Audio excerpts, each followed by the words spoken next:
Yesterday we talked about law books, we talked about the major prophets, poetic books, minor prophets, historical books. Why did we talk about them? What were we talking about them? What did we say yesterday in that we grouped them into 5 groups? What was that we grouped yesterday? Remind me what I taught yesterday. Can you remind us? Yes? The categories of the Bible. We talked about the Old Testament and the New Testament. Yes? These are the categories of? We had the 2 categories, yes? And these categories came from the Old Testament or New Testament? Yes, very good. A clap for him. So these books came from the Old Testament. So today in the evening, what you're going to do, we are going to recap tomorrow. You fill, you draw, as you're told, you copy the tables in your exercise books and then you fill them. Okay? And you use a pencil to draw them the way they have been drawn. So today we are going to learn about literary forms. Literally what? Forms. Have you heard of literary forms before? Yes. Yes, you've heard. What did you hear about them? Can you tell us? Do you remember? If you remember, just say something. I'm okay. Yes? Do you remember what you heard about literary forms? Literary forms is basically, yes? Are you raising up your hand? Yes? Yes, it's a different styles of writing. True. One clap for him. So literary form is how you arrange. You arrange your work. Basically what we mean is how you structure your writing. You structure and arrange your writing. That is literary form. And in the Bible is written in using different literary forms.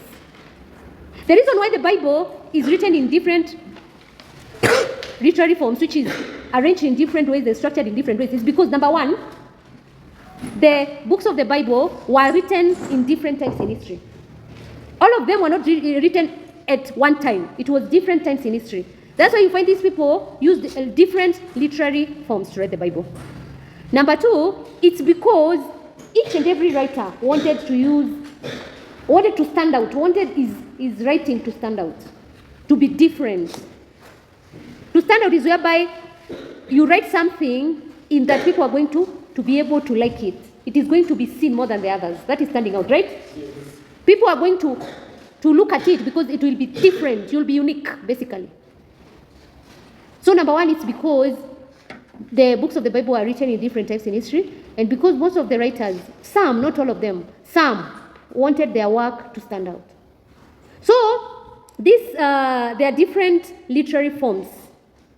So the Bible has used different, or the authors of the Bible have used different literary forms in writing the Bible. So they've used legislative texts, they've used prophetic speeches, they've used prayers, songs, wise sayings, philosophical essays, religious epics, poetry, gospel, letters of epistles, and narratives or stories.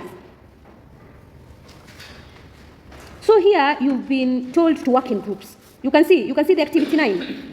Are you seeing activity 9? That's why we made the book. Have you seen activity 9? Yes. You've been told to work in groups, whereby you describe literary forms used.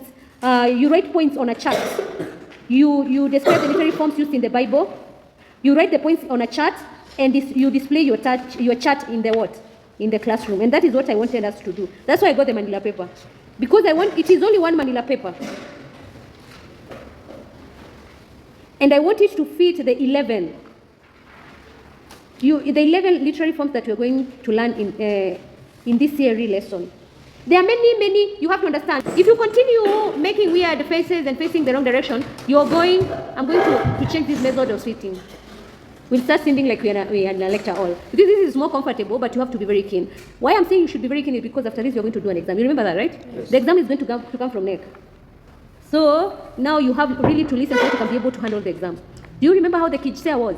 You really need to study. We come back to class.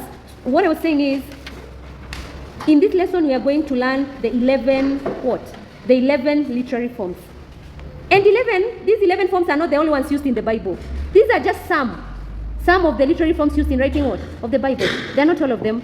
But I wanted you to work in groups. We partitioned the manila paper, and then you work in groups. You write. I wanted you to be in 2 groups, so that I can see the ones who are writing their work well, and then you present. Can we do that? Can we do that? Yes. Wait, can you be in 2 groups? Be in 2 groups. in two groups is whereby this is one group, that one from that end, and then that group to join them. That would be nice, right? Yes, that's how it's going to work.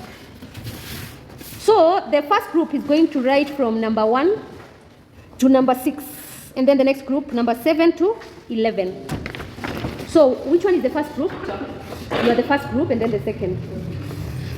I don't know how you're going to write because you'll figure it out. The manila paper is quite short. Is it quite small? But we'll make do with whatever we have. Can we have a leader in this group? Can you go do that in that table? Can you go to one table whereby you can stand all of you? Can you go stand in that table and you do this work I'm talking about?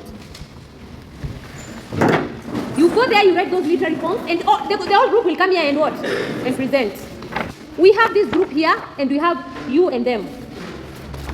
Oh, it's them you're giving? Give them the pen. Yes. Sorry?